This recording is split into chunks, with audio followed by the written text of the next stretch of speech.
पिछले वीडियो में हम लोगों ने इस बात का अध्ययन किया कि किस प्रकार से प्लानिंग कमीशन ऑफ इंडिया का गठन हुआ और अंततः ऐसी क्या वजहें थी जिसके कारण हम लोगों ने अपने देश के विकास के लिए पंचवर्षीय योजनाओं के रास्ते को अडॉप्ट किया। ये हम लोगों ने देखा।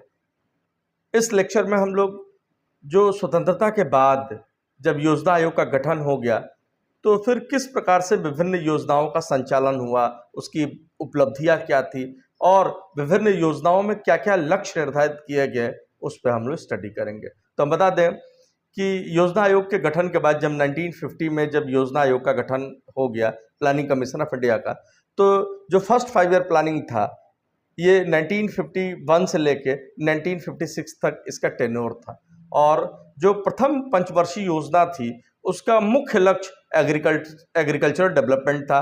मतलब प्रथम पंचवर्षीय योजना में कृषि क्षेत्र को सर्वोच्च प्राथमिकता, टॉप प्रायोरिटी दिया गया। इसका कारण ये था कि दुनिया का कोई भी देश जब अपने विकास पथ की शुरुआत करता है तो उसके लिए सर्वप्रथम आवश्यकता होती है कि वो कृषि क्षेत्र में आत्मनिर्भर बने, क्योंकि एक बार कृषि क्षेत्र में आत्मनिर्भर बन जाने के बाद अन्य क्षेत्रों में आत्मनिर्भर बनना आसान है। यही कारण था कि जो फर्स्ट 5 ईयर प्लानिंग था उसमें हम लोगों ने एग्रीकल्चर सेक्टर को टॉप प्रायोरिटी दिया और जो हमारा फर्स्ट 5 ईयर प्लानिंग था ये हेरोल्ड डोमर मॉडल पे आधारित था। इसका मतलब ये था एक बना बनाया मॉडल भी दुनिया के आर्थिक विकास को एक तरफ से रास्ता देने के लिए हेरोल्ड डोमर का था कि दुनिया का कोई भी देश जब वो अपने विकास की शुरुआत करता है तो उसको हमेशा शुरुआत एग्रीकल्चर सेक्टर से करना चाहिए।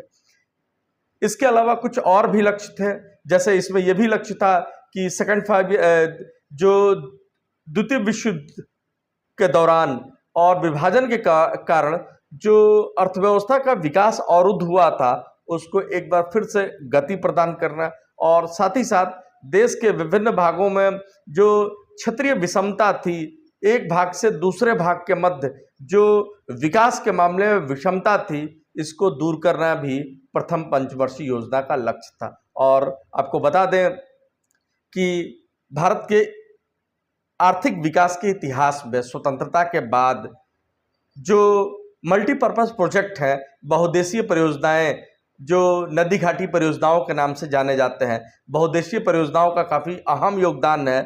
तो जो बहुउद्देशीय परियोजनाओं का आरंभ हुआ उसका आरंभ भी फर्स्ट 5 ईयर प्लानिंग में ही हुआ और प्रथम पंचवर्षीय योजना में 3 बहुउद्देशीय परियोजनाओं की स्थापना की गई और जिसमें देश का प्रथम बहुउद्देशीय परियोजना के तौर पे दामोदर घाटी परियोजना बनी।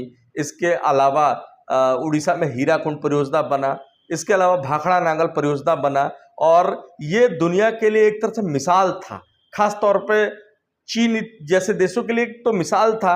मतलब दुनिया इस बात को काफ़ी गौर से देख रही थी कि ऐसा कैसे संभव हो रहा है कि एक ऐसा देश जो अभी अभी आज़ाद हुआ वो कैसे संभव हो पा रहा है कि इतनी बड़ी बृहद जो बहुउद्देशीय परियोजना है इसको आरंभ किया।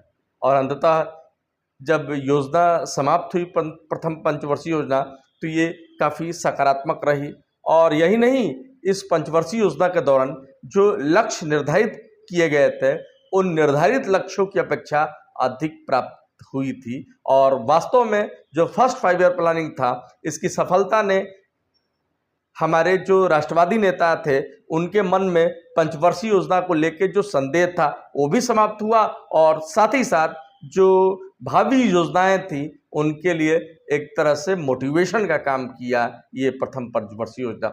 इसके बाद प्रथम पंचवर्षीय योजना के समापन के बाद सेकंड 5 ईयर प्लानिंग की शुरुआत हुई और जो सेकंड 5 ईयर प्लानिंग का जो टेन्योर था ये 1956 से 61 था।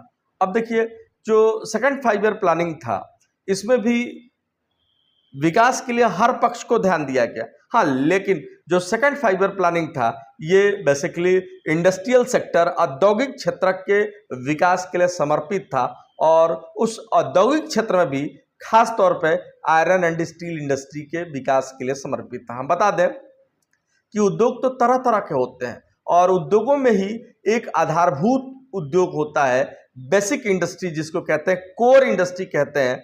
और बेसिक इंडस्ट्री, कोर इंडस्ट्री या आधारभूत उद्योग हिंदी में कहते हैं, तो इसका मतलब एक ऐसे उद्योग से होता है जिसके उत्पाद अन्य उद्योगों में कच्चे माल के रूप में इस्तेमाल होते हैं। जैसे सीमेंट उद्योग हो गया, आयरन एंड स्टील इंडस्ट्री हो गया, पेट्रोलियम हो गया, विद्युत हो गया, उर्वरक हो गया। ये सारे के सारे जो हैं कोर इंडस्ट्री है, मतलब एक तरह से फाउंडेशन इंडस्ट्री है। लेकिन इसमें भी सर्वप्रमुख जो आधारभूत उद्योग है वो आयरन एंड स्टील इंडस्ट्री है, क्योंकि जाहिर सी बात है कि जब तक किसी देश में आयरन एंड स्टील इंडस्ट्री का विकास नहीं होगा तब तक उस देश में तरह तरह का बिल्डिंग नहीं बनाए जा सकते, फ्लाईओवर नहीं बनाए जा सकते, पुल नहीं बनाए जा सकते, सड़कें नहीं बनाई जा सकती, और इवन किसी भी प्रकार का कारखाना हो तो उस कारखाने की मशीनरी तो फिर स्टील की ही बनती है। तो स्पष्ट है कि बिना आयरन एंड स्टील इंडस्ट्री के डेवलपमेंट के किसी अन्य उद्योग का विकास किया ही नहीं जा सकता।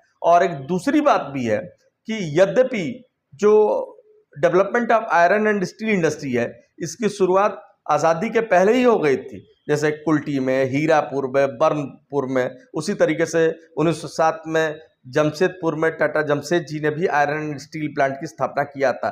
तो शुरुआत तो पहले से हो गई थी, किंतु हमारे देश का जो आकार था और विकास के लिए एक तरह से जो डिमांड थी, उन बातों को ध्यान में रख के ये उद्योग हमारी आवश्यकताओं को पूरा करने में अक्षम है। यही कारण था कि जो सेकंड फाइबर प्लानिंग था वो आयरन एंड स्टील इंडस्ट्री का फोकस था। और इस दौरान वैदेशिक हेल्प से, मतलब फॉरेन टेक्निकल असिस्टेंस से 3 लौह इस्पात उद्योग के बड़े बड़े कारखाने खोले गए। इसमें पहला पश्चिम बंगाल के दुर्गापुर में ब्रिटेन के सहयोग से स्थापित किया गया, उड़ीसा के राउरकेला में जर्मनी के सहयोग से स्थापित किया गया, और उसी तरीके से वर्तमान छत्तीसगढ़ के भिलाई में तत्कालीन सोवियत संघ रूस, जो वर्तमान में रूस केबल है, उसके सहयोग से भिलाई का कारखाना स्थापित किया गया था। तो ये जानते रहिएगा कि जो सेकंड फाइबर प्लानिंग है ये बेसिकली इंडस्ट्रियल डेवलपमेंट के लिए डेडिकेटेड था, और उसमें भी खास तौर पे लौह इस्पात उद्योग के विकास के लिए समर्पित था। इसके अलावा इस द्वितीय पंचवर्षीय योजना में और भी लक्ष्य थे। ये था कि बेरोजगारी को दूर करना और विभिन्न क्षेत्रों में तरह तरह के रोजगार के अवसर उत्पन्न करना। इसके अलावा जो देश में विद्यमान जो रीजनल डिस्पैरिटी है, क्षेत्रीय विषमता है, उसको दूर करना भी इस द्वितीय पंचवर्षीय योजना के लक्ष्य के तौर पर रखे गए थे। और वास्तव में द्वितीय पंचवर्षीय योजना को प्रारंभ करने के पहले जो अपेक्षा थी, आकांक्षा थी, लगभग पूर्ण हुई, और यहीं से एक तरह से देश में आधारभूत उद्योगों के विकास के लिए एक तरह से मील का पत्थर साबित हुआ। ठीक है। इसके बाद थर्ड फाइबर प्लानिंग, जिसका टेन्योर 1961 से लेके 1966 था, जो तीसरी पंचवर्षीय योजना थी। और जाहिर सी बात है कि जो हमारी फर्स्ट 5 ईयर प्लानिंग था बेसिकली एग्रीकल्चर डेवलपमेंट के लिए डेडिकेट था। इन द सेम वे जो सेकंड फाइबर प्लानिंग था, द्वितीय पंचवर्षीय योजना था, ये उद्योगों में भी खास तौर पे लौह इस्पात उद्योग के विकास के लिए समर्पित था।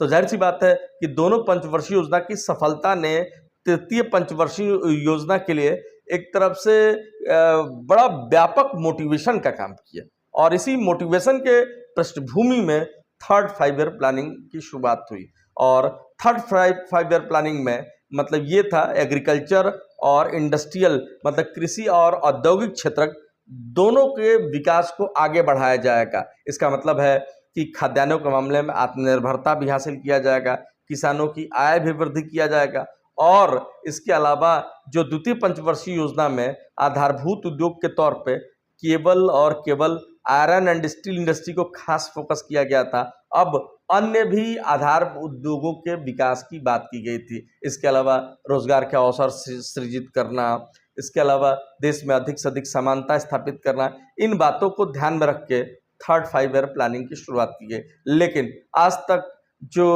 भारत में नियोजन और विकास का इतिहास है, उसमें सबसे कोई प्लानिंग रहा है तो थर्ड फाइबर प्लानिंग रहा है। इसके पीछे कुछ कारण थे। पहला कारण था कि जैसे ही 1961 में इस थर्ड 5 ईयर प्लानिंग की शुरुआत हुई तो 62 में चाइना का अटैक हुआ, जिसका परिणाम ये हुआ कि जो तृतीय पंचवर्षीय योजना चल रही थी उसके रास्ते में एक बड़ा धक्का लगा।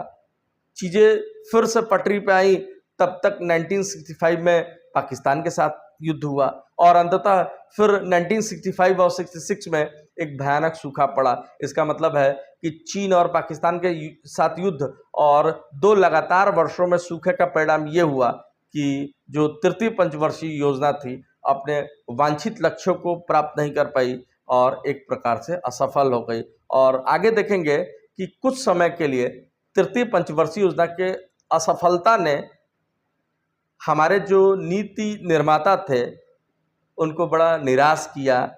हाँ, ये था कि चीज़ें कुछ समय तक निराशाजनक थी, लेकिन फिर बाद में चीज़ें सकारात्मक रूप से आगे चलने लगी।